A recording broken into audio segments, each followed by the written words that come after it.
Director here with the City of Dixon. We are going to get started, but I suspect more folks will be coming on in. Do want to thank you for coming to attend this water education town hall. We do want to make it as efficient as possible and use your time as efficiently as possible. So we are just going to limit it to an hour. We do have a couple staff here. Josh Hudson, water operator extraordinaire. If you've seen his YouTube videos, he is on his way to Hollywood. But anyway, and then we also have Ashley Alvarez, Senior Administrative Clerk. She'll be helping with Zoom operations, and will also explain kind of how we're going to conduct our meeting, not unlike how council meetings and commission meetings are being conducted, but she'll explain that, and then we'll get into some of the Q&A. So Ashley, would you like to, actually, before I do that, let me introduce some other folks that are here. Councilmember Jim Ernest is participating in the Zoom meeting, as well as Council Member Scott Peterson. I think I saw his information. And if you're another council member that I'm not seeing, if you could raise your hand so that we can acknowledge you, that'd be fantastic. Very good. So why don't we move into how we're going to conduct this this question and answer time. Ashley, can you kind of walk us through the ground rules of the evening? Sure, thanks, Joe. So just a reminder, this meeting is being recorded. It's being recorded and will later be displayed on dixonwaterfacts.org. So thank you for joining our virtual town hall. And as Joe had mentioned, given the state of affairs with COVID-19, we are conducting the town hall in a virtual fashion, much like we're used to with the current protocol for commission meetings and council meetings. So during the town hall, members of the public will be able to raise their hand, and you can do so to ask questions during this workshop by pressing *9 if you're calling in via telephone on your dial pad to indicate that you have a question. When it's your turn, you'll be asked to speak when the last 4 digits of your phone number are called. If you're using the video conferencing app, you can use the raise hand feature, or you can also type in using the chat feature. It is opened to the host. So similar to council and commission meetings, all microphones will be muted until they are recognized, again, by raising your hand. We'll explain that throughout the meeting. And I just ask that everyone be patient with the virtual process and be patient as we work through the town hall. So including any addressing questions and comments with the public. So with that, Joe, unless there's anything else, we'll turn it back over to you. All right, well, why don't we, we'll start with just a kind of a question that we have seen a lot of through social media and communication and through our survey. One of the most common questions is that why did the rates increase dramatically over the last 2 fiscal years? And really the short answer to that is prior to the city taking over the water system in August of 14, the rates hadn't been increased since prior to that.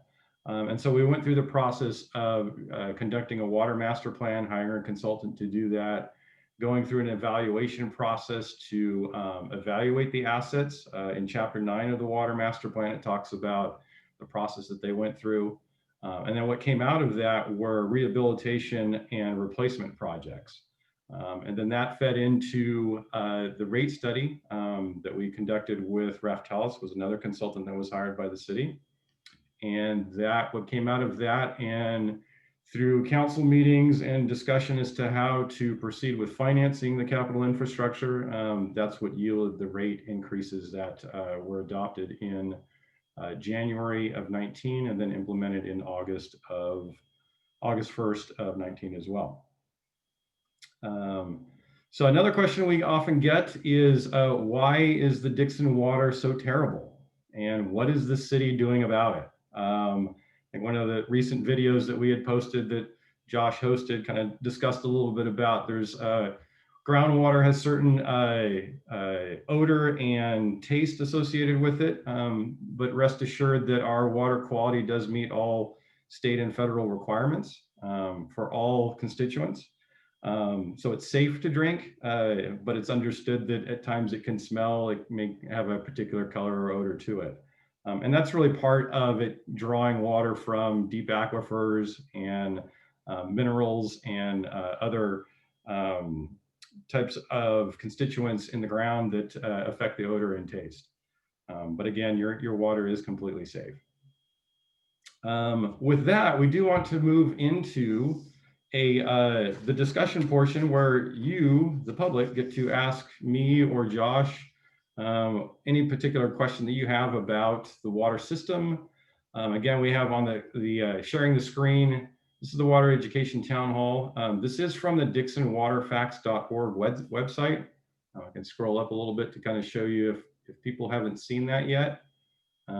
This is where we've got some tabs about water rates, FAQs, and some videos, links to the County Register of Voters website regarding Measure S, and then contacting us as well. So with that, we'll take the first question. If somebody wants to raise their hand and ask a question and be acknowledged, and we'll go through the process. Great. So a reminder that you can participate by raising your hand via teleconference, pressing *9. And when it's your turn, you'll be asked to speak the last 4 digits of your phone number. You can use the raise hand feature or type through the chat feature. It's also now open.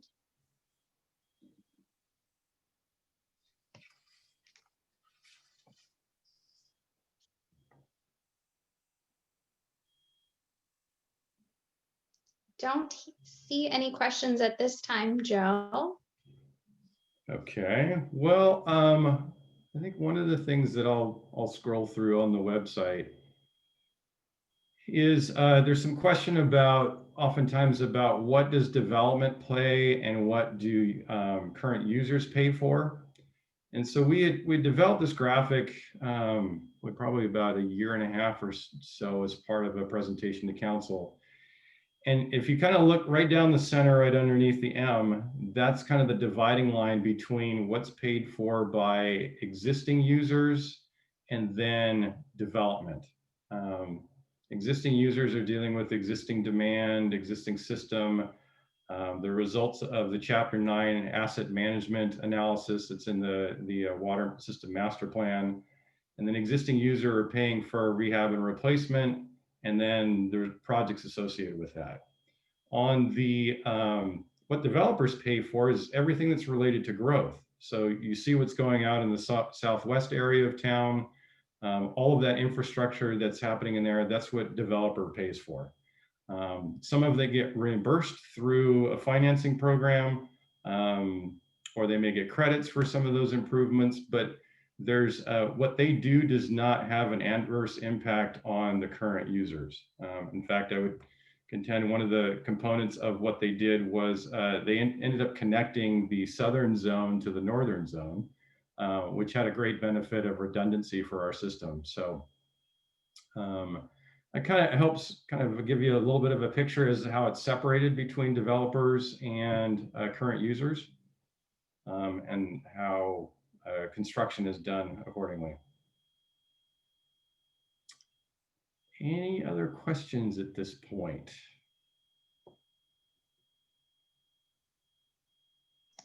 Please press *9 if you're attending via teleconference. Sorry, if you're attending via video conference, you can use the raise hand feature or type a question in the chat.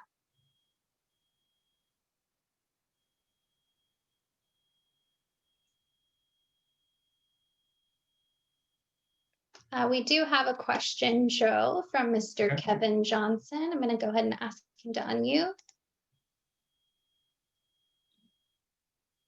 Kevin, you should be unmuted. Thank you. How's everybody doing? I've had a number of people that have also asked me about the breakdown of the water bills and that they'd like to see a lot more information in order to analyze their bill and how it breaks down. Can you go over that information for me, Joe? Yeah, absolutely. I think that's something that finance has really explored, as we knew in anticipation of the rates and wanting to be able to get more information to the users. And from what I understanding is that the nature of the software that we can currently use is I put in the category of a legacy software. The city is in the process of kind of moving towards a different software platform for all of its accounting and permitting purposes. And so with that particular software, we'd be able to give presumably the difference between the base rate and the user rate, because it's the user rate that you're able to kind of control consumption and conservation. And so I think there's value into that to be able to depict that to customers. But unfortunately, we're not able to show that now because of the nature of the software that we use. Kate Zawadzki is our finance director. She might be able to provide a little more insight on that.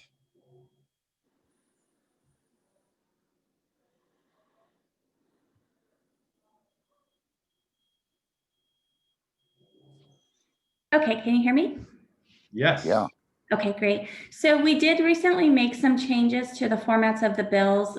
We are limited, as Joe mentioned, by the software and what we can change, but we were able to make some changes to the categories and the way that they're named. And so I think people will be able to identify those a little better.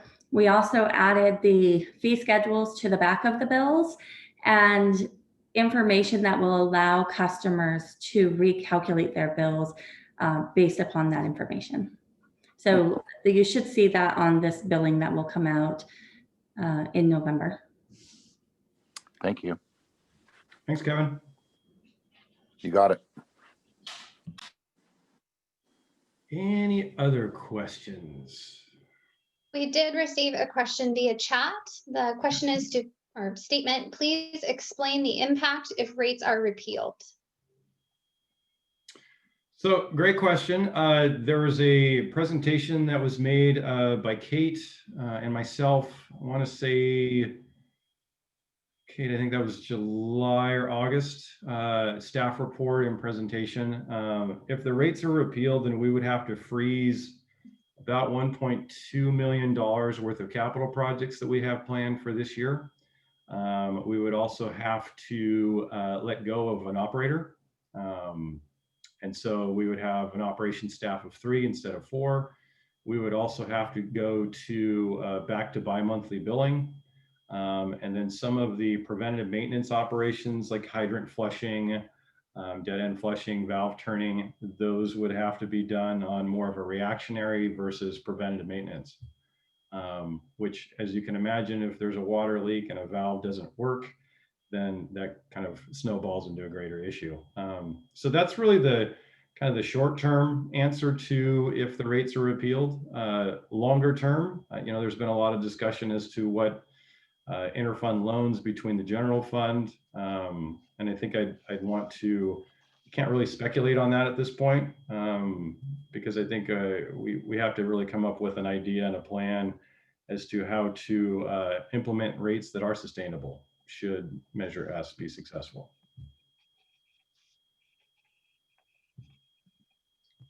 Okay, another question that we received via chat is, can you go over the water rate comparison fiscal year 2020-21 for a 1-inch single family residential without fire sprinklers? Yeah, great question. So let's see, where did we put that? I think that was down, nope.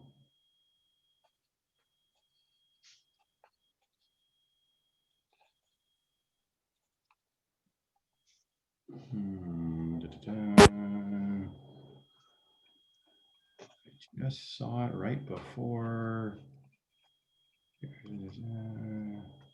Here we go. No, that's not it. That is.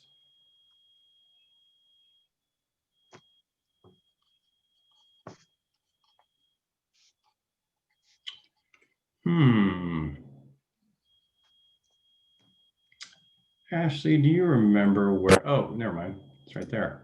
It's a good thing we have a tab for it. It was comparison.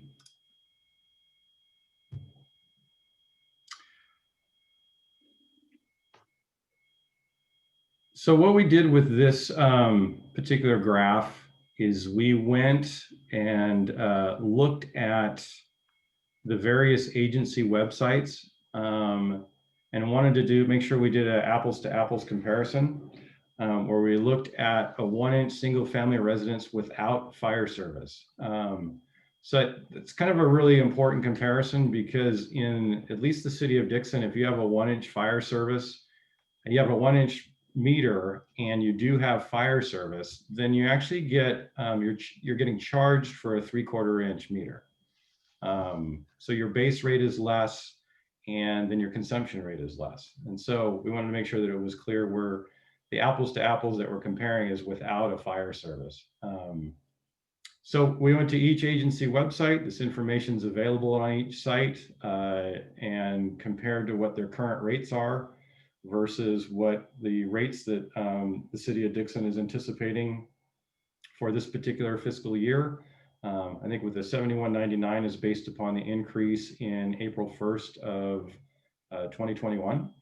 And then the base rate, or that's the base rate, the 71.99. And then the consumption rate is based upon 12 centum cubic feet, which 1 centum cubic feet is 748 gallons.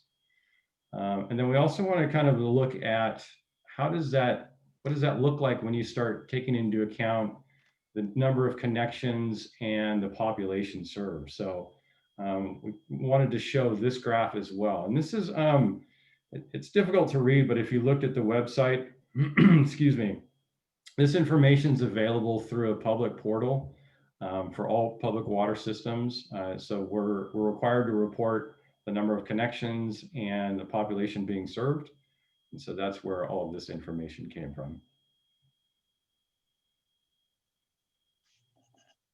Great, thanks, Joe. And the next question again via chat is, what is the measure, summary, plus pros and cons? Well, we can scroll through that particular web page.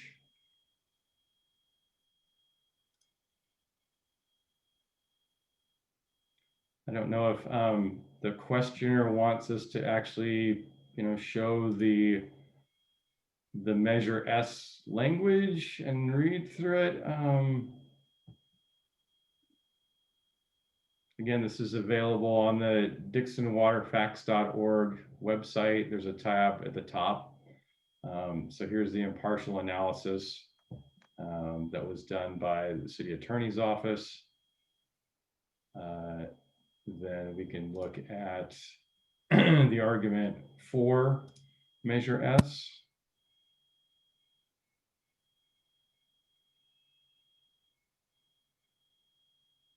Kind of speaks to the rate increases.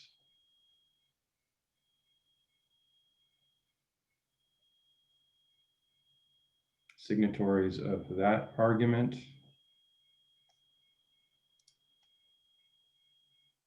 And then we probably want to go to, let's go to the rebuttal to argument for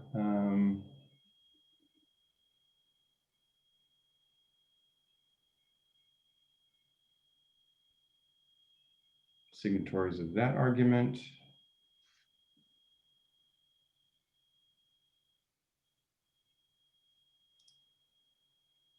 And then the argument against.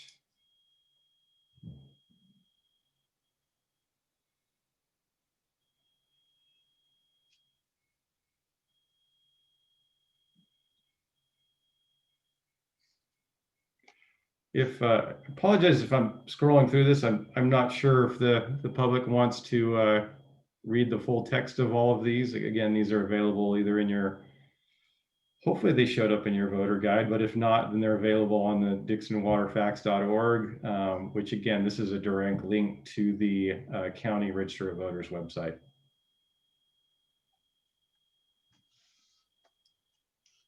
Great, thank you. One more, we actually have the rebuttal against.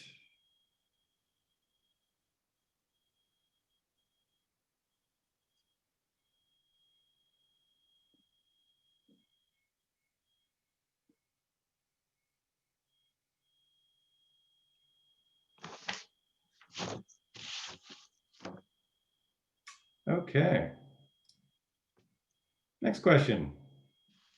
The next question that we received via chat is, why do we have 2 water providers? That's a great question. And I think it dates back to, boy, really old. Part of it was Cal Water was the first provider in town. They are kind of the older part of town, the core part of town, as we would call it. And so they had the rights to the initial system. And then outside of that system, originally Solano Irrigation District was providing irrigation water to all of the ag properties outside of Cal Water service area. They came to terms with an agreement, I want to say in the 70s. You could probably fact check me. I don't remember the exact year, but I think it was during the 70s. That they would have Cal Water service area would be limited, and they would define the boundaries for that. And then outside of that, then Solano Irrigation District could continue to provide irrigation water. Then ultimately, Solano Irrigation District moved into the potable water business. And so then they ended up joining with the city as the city expanded to develop first the Dixon Solano Municipal Water Service, and then that evolved into the Dixon Solano Water Agency. And then, which they shared and expanded assets. SID's role in the Joint Powers Authority was to provide operations and maintenance and management of the system, and the city's role was to provide the finances behind it, finances and billing support. And then in 2012, the city council elected to, and let me back up a little bit, the Dixon Solano Water Authority board was comprised of both Solano Irrigation District Board and the city council. And then in 2012, the council elected to part ways with Solano Irrigation District. We had to give them a 2-year notice, in which the council decided they no longer wanted to have the JPA and take on ownership and operations of the system by city. And so August of 2014 was when we took over the city, or took over the water system, and have been operating it since. Thank you. The next question via chat is it possible to reverse the 2014 decision, and what would that look like? I guess my question to that question would be, is a reversal meaning going back to a JPA with SID?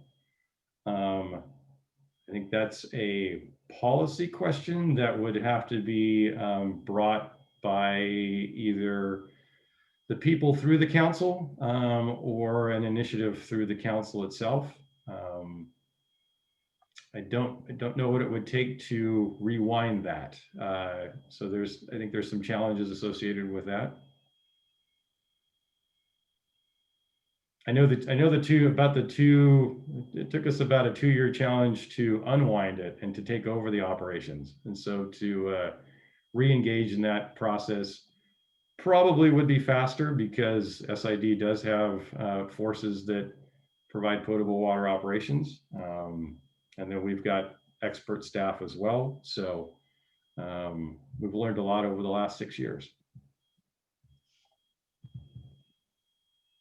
And Joe, can consumers receive a comparison of their usage to similar homes like PG&E provides for energy? That's a great question. I'm assuming that the question is like either a month over month or year over year kind of thing. And I'm going to kind of pass that to Kate. I don't know if our current software has that capability, or is that something that will have capability once we implement the new software? Under the current software, we don't have that ability. I also don't know that we would have that ability even under the new software. Water usage seems to vary significantly by the number of residents in the home and the type of landscaping and whether or not people have a pool and so if we were to just compare like square footage of homes, I don't think that would provide any level of accuracy as to what you could expect your bill to be. Oh, I think what they're looking at I mean, are they, is the question, Ashley, is like for your own home, similar to PG&E? Yeah, it just says, can consumers receive a comparison of their usage to similar homes, Oh, like similar. PG&E? I got it. I misheard. So yeah, the idea is how do you average that with just the various dynamics associated with yards and pools and Right, and that's information we just don't tend to have. We don't usually know how many people are in the home or what the landscaping is. Landscaping seems to be, we see significant increases in the water bills during the months when people are irrigating their outside landscaping. And so that has a significant impact as well. We do provide on the bill the history of your own home as long as you were the resident there. It'll show the last 12 billings. So that you can compare. And usually when people call to inquire about whether or not they have a leak, that's what we're looking at in finances. What was your usage last year around the same time? And if we see a significant increase, then we usually reach out to Josh and his team and ask them to go out and see if there's a leak at the property. But comparing one home to someone else's home is challenging. Okay, thank you both. Another question via the chat is, why are Dixon rates, sorry, we've got more coming in. Why are Dixon rates now higher than anyone else around, according to the chart that was previously shown? Can something be done to bring them more in line with neighboring cities? let's go back to that comparison chart.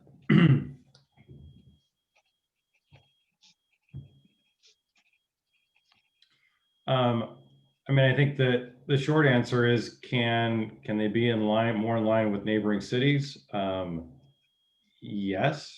I think the outcome of Measure S will kind of lend towards what the next steps are.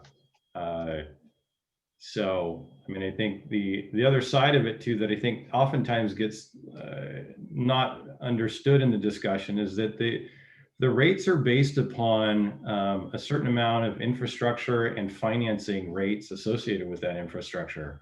If we're able to get less expensive financing rates for the infrastructure that's needed, then there's opportunity for, I mean, then the rates aren't needed to be as high as they are. So they're in years out, once we get through financing, there may be opportunity to lower rates. Again, that would be brought before council.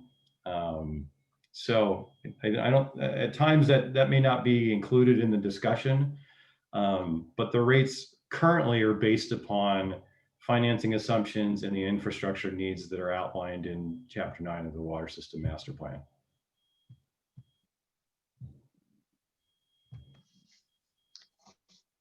And Joe, will all new development be under Dixon Water or Cal Water?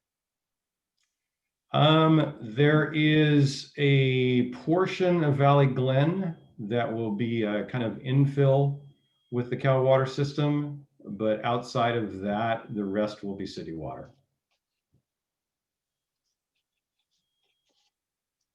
Okay, and another question via chat is, can the rate increases be restructured to a less drastic, longer term, and more affordable? Well, I think the challenge with that is that the concern over the viability of the current infrastructure. I think that's what came out of the Chapter 9 strategic asset management plan, and looking at risk associated with various components failing, and if those components failed, what impact would that have on the system? So if we flatten the curve, so to speak, I mean, that term's been used quite a bit related to COVID, but if we flatten the curve related to water rates, then we're not able to finance the necessary improvements sooner than later. And it just means that the risk of failure goes up. So if that's a decision that between council and the public want to make, then that's a community decision.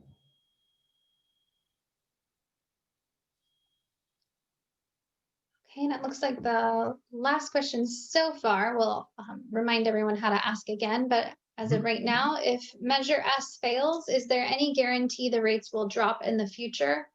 The population of Vacaville is about 100,000, while the population of Dixon is about 20,000.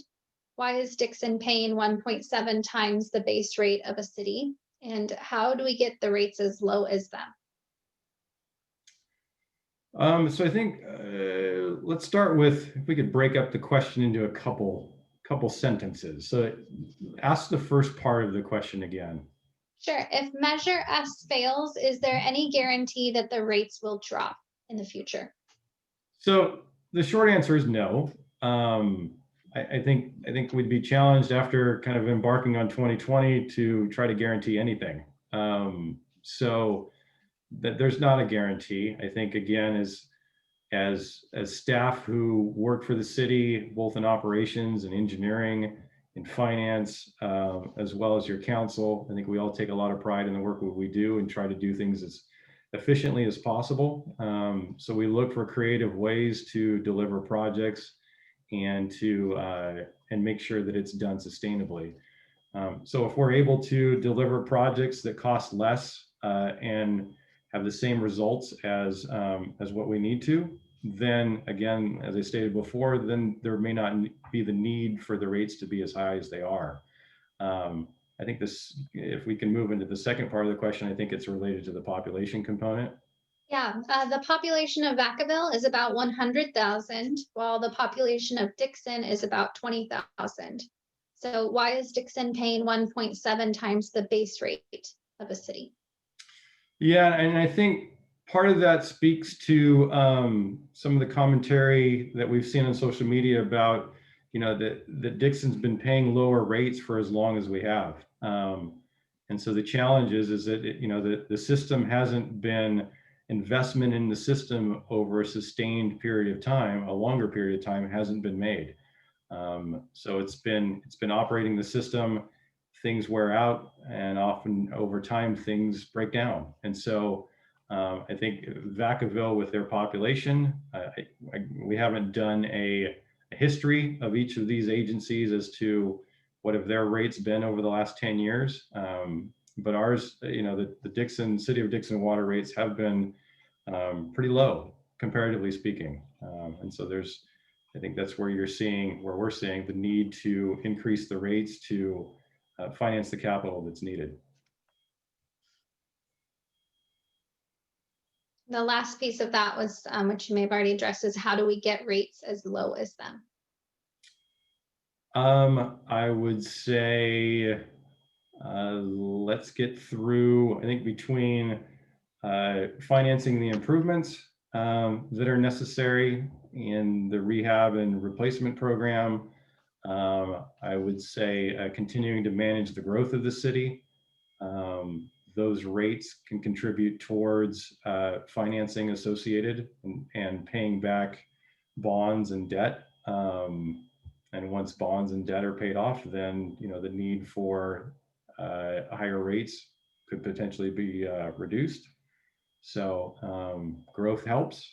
I think that's probably the best way I can answer that one. Okay, thanks, Joe. Certainly. That was it. So just a reminder to the public that you can still participate via teleconference by pressing *9. You can use the raise hand feature if you've attended via video conference, or type your questions in the chat feature.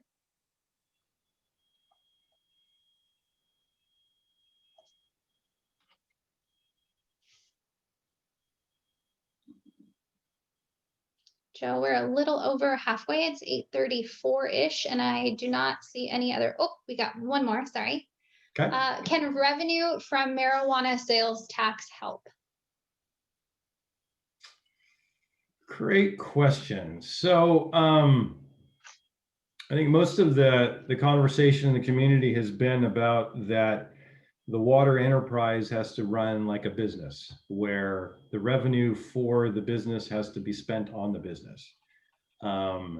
So I think a question would be is it at the council's discretion to be able to utilize revenue generated through cannabis on on an enterprise account. And quite honestly, I don't know the legality behind that. That'd be a question for our city attorney's office.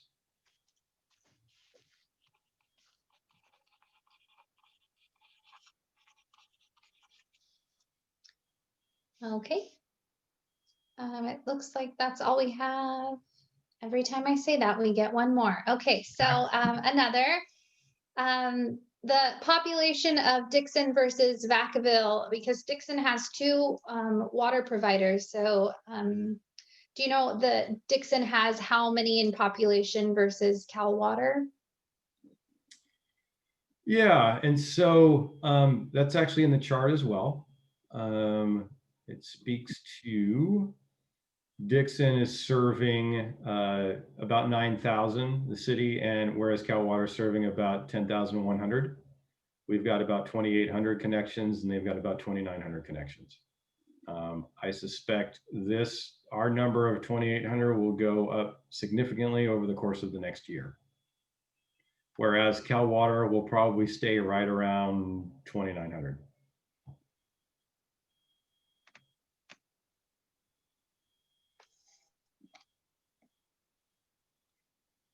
Okay.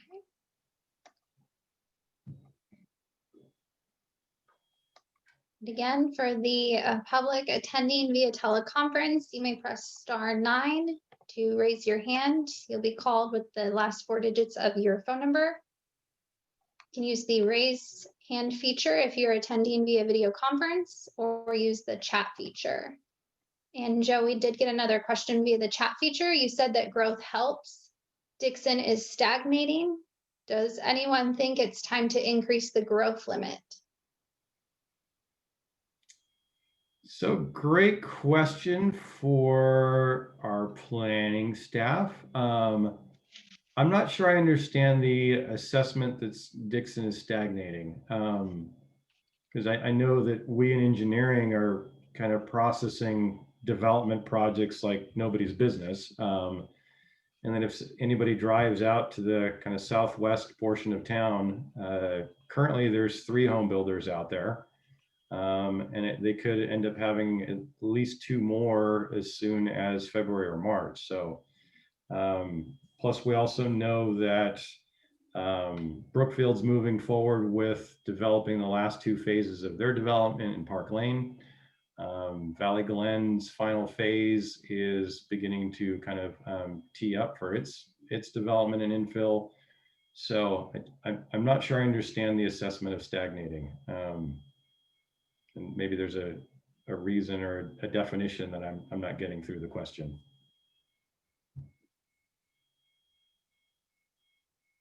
I don't believe so. They haven't specified or Okay. clarified. We have a hand. We do have a hand from Concerned Zone Citizens. Let me ask them to unmute.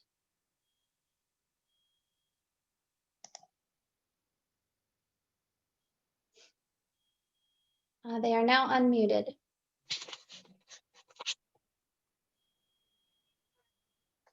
Well, with the rate as they are right now,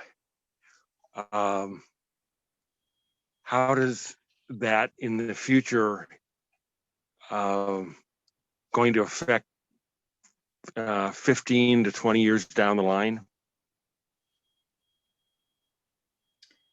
End of question. Oh, okay. So, well, the rate increases now, there's only 2 more scheduled rate increases. And so there's 1 more scheduled for April 1st of 2021, and then the final rate increase is April 1st of 2022. So, but what happens 15 to 20 years from now? Typically, kind of the industry standard is to review operations and capital needs every 5 years.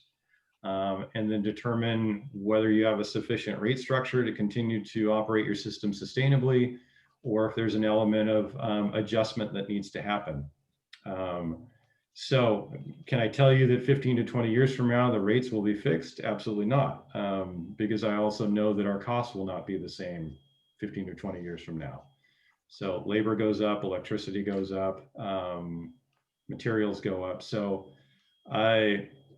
I think the other side of it is that there's another thing I was going to tell you, but I lost my train of thought. The one thing that we is not incorporated into the rates is addressing the chromium 6 issue that the state had imposed a regulation about 4 years ago, 3-4 years ago. Ended up rescinding the regulation. So it's going to be a question, probably not so much if, but more like when the regulation comes back and what the level is. And then the city will have to determine the cost associated with that treatment. So these rates do not take into account Chrome 6 treatment. But again, it wouldn't be appropriate for them to, because the regulation is not in place currently. Did I answer your question, sir? Yes. Thank you.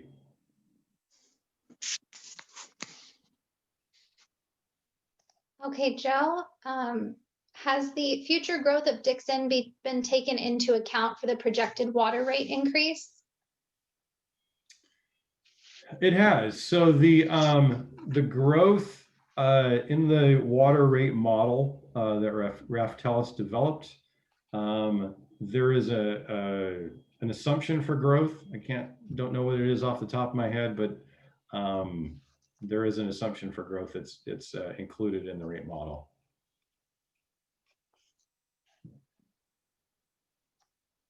Okay, and if rates are appealed, will there be another rate study? And I think you had just addressed that, but are we postponing the inevitable?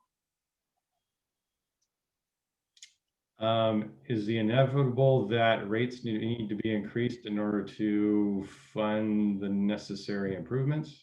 That's how I understand the question. Yeah, I think that's what I'm understanding the question.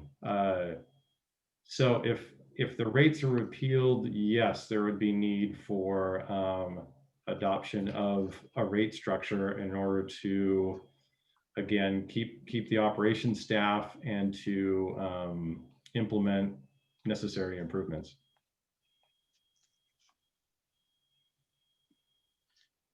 Okay, and how are the new developments helping in the infrastructure cost? Are they paying part of the water cost? Yeah, let's go back to that component of the slide. So we talked about this, got some interesting arrows. We talked about this in the beginning, how if you're looking at where this arrow lies here, kind of dividing from the left to the right, the left side is really existing ratepayers, and the right side is development and growth. So the way that development pays for or contributes to the system is, as the city grows, they have to develop infrastructure to serve that growth. Southwest is building a well as we speak. Northeast quadrant, when the next piece of development or phase of development, they're going to have to construct a well. So that's part of the water system master plan, looked at growth models and areas of our specific plan areas that weren't developed at the time, and how do they get served water. And that's where the water hydraulic model yielded a need for additional wells and additional tanks.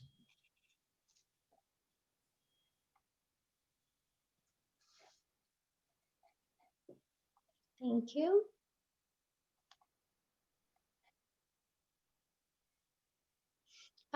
If the rates are repealed, could the state take over? And what could the potential consequences be if that were to happen?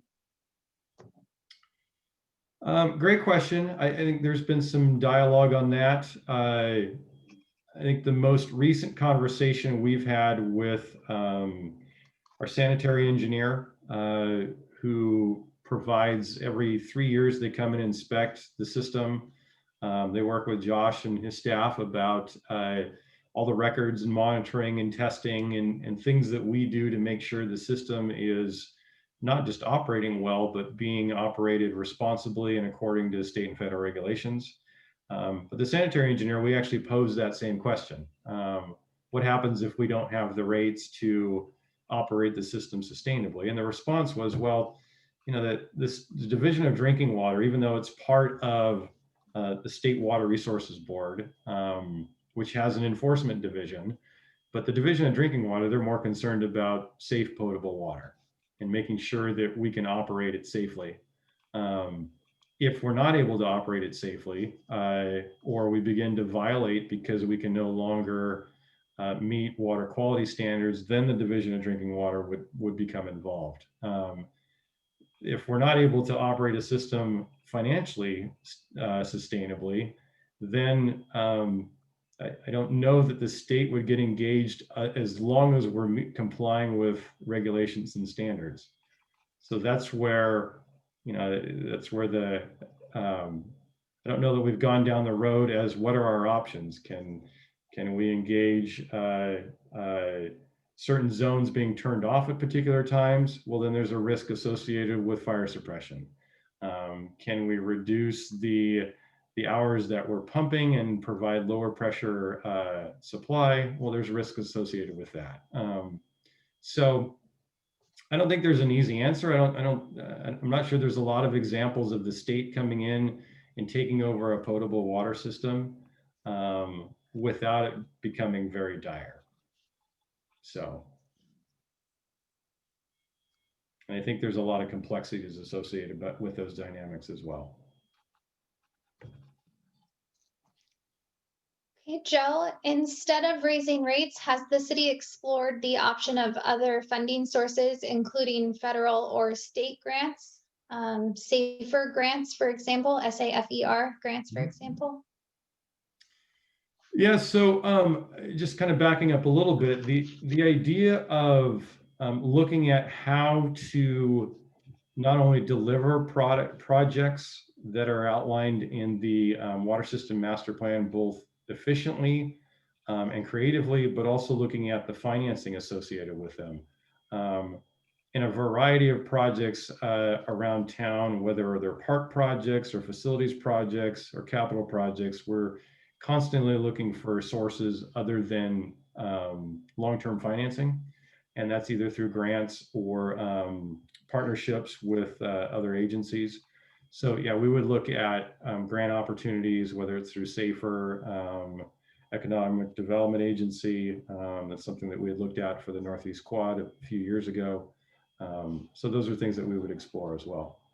And again, that could very well lead into a few years down the road, a reduction in rates if that financing isn't necessary.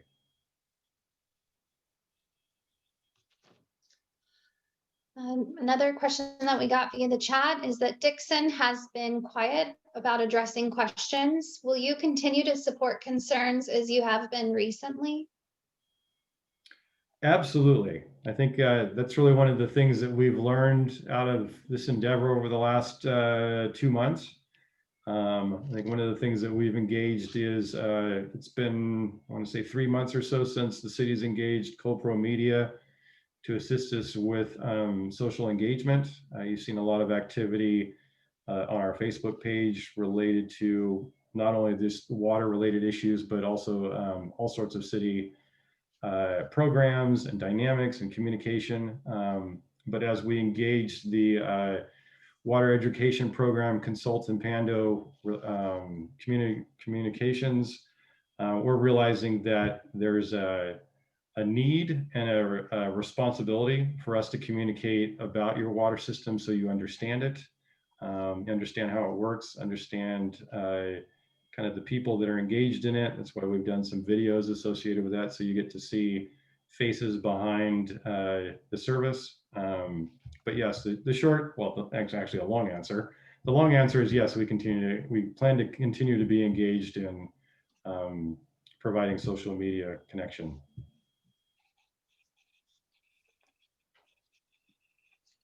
Okay, another question via the chat feature is that water meters are our cash registers. What programs do we have to ensure our water meters are capturing all usage? Great question. It kind of goes back to the question of what would happen if the rates were rescinded. We would be challenged to replace water meters on a regular basis, as they have Water meters, like any moving part, have a life cycle associated with them. And so we have one of the capital projects, I believe it's this year, is about off the top of my head, I think it's about $150,000 project to replace a number of older water meters. And to the texter's point is that when water meters are no longer efficient, then there's a discount being provided for the use of water. So we want to make sure that our water meters are all current and efficient. And then to that end, we're also looking at doing a automated meter infrastructure program where you would have smart meters, not unlike you have for PG&E, where people could see what their consumption is in real time. But again, there's a cost associated with that to upgrade that system. And without the current rate structure, we would not be able to do that.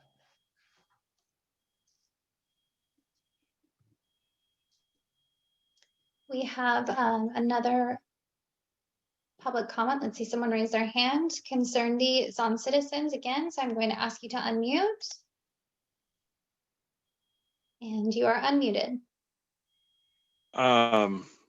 Joe, can you specify what the common and usual interval for the replacement of the common meter is so that we have an idea of when these changes need to be take place and not just refer to older meters, but in given neighborhoods, when would meter replacement really need to take place? Yeah, I don't know off the top of my head. I don't know if Josh, if you've got some insight on that. I think that the last time that we had looked at it was about a 7-year range, 5 to 7 years, when there seems to be a significant decrease in meter operation. Josh, is that accurate or is it longer than that? It's actually a little bit longer than that. Okay. I think that we were, excuse me, I think we were relatively optimistic on doing some large scale upgrades when you talk about the automated meter infrastructure. But as far as the customer's question, normal meter lasts 15 to 20 years and then you start decreasing in efficiency. So, we expect. Thank you. Oh, you're welcome. We did get a comment. I'm sorry, I'm not the water guru, so I don't know what this stands for, but AWWA says 15 to 20 years. Perfect. Thank you again. You're welcome. Great question.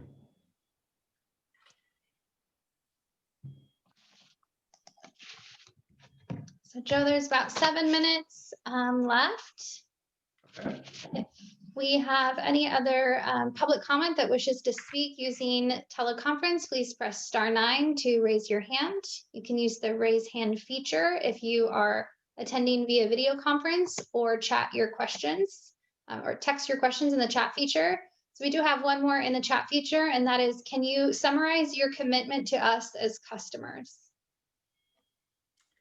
Wow.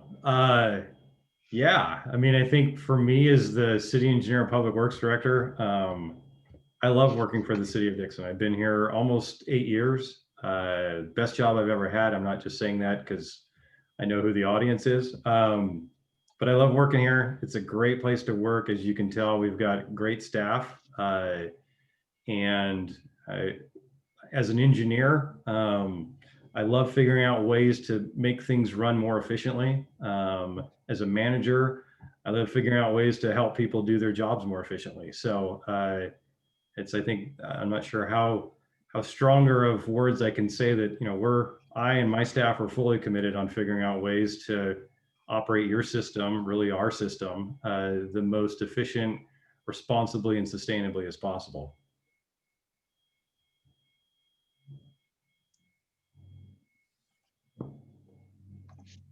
Any more questions? I do have one item that I did want to touch on that did get some social media press, for lack of a better term, that we will be doing a response in social media about, is the status of the interfund loan. that was made to the water division by the general fund. And back in 2014, the general fund did loan the water fund $350,000.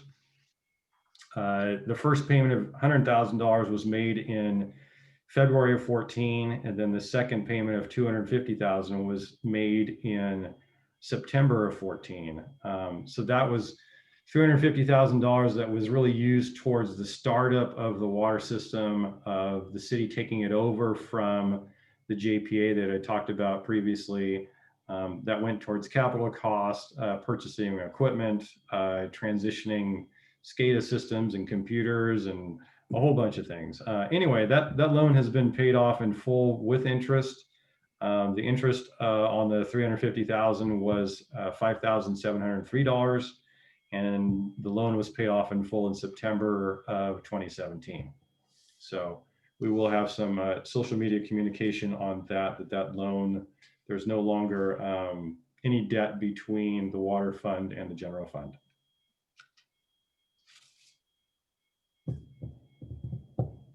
Joe, we did get one more question. I think it kind of, oh, they said, never mind, just clarified. But the question just for the call is that was the 2014 the last time the water fund borrowed money from the general fund. So thank you for clarifying that.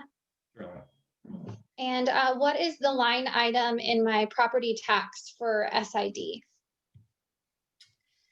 That is an assessment that's part of being in the Salon Irrigation District service area.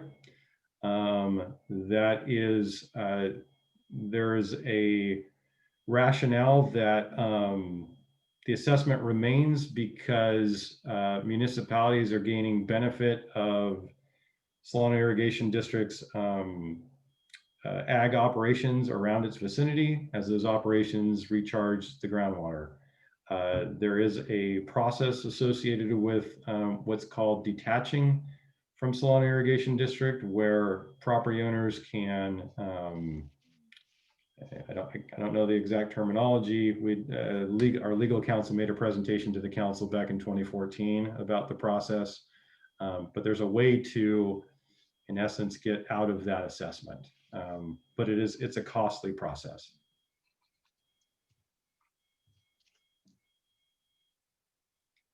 Okay, I think if we just ask one more time for any questions, and then maybe you wrap it up.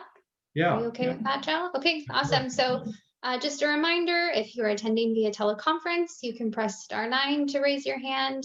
If attending via video conference, please use the raise hand feature or text your question into the chat feature.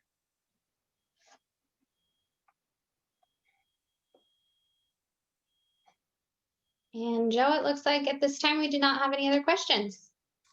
Well, I do want to thank everyone who participated. It looks like we have 23 participants. I know, some of those are council members and some are staff and some are consultants, but for everybody to make the time to both ask questions and engage in this process. We are 6 days away from our election. So I appreciate everybody making the time to come out and engage in the process. And we look forward to the next connection we have with you, either through social media, printed material, phone call, email, whatever the medium you choose to use to engage us with. Thank you and have a great evening. Thanks, Joe.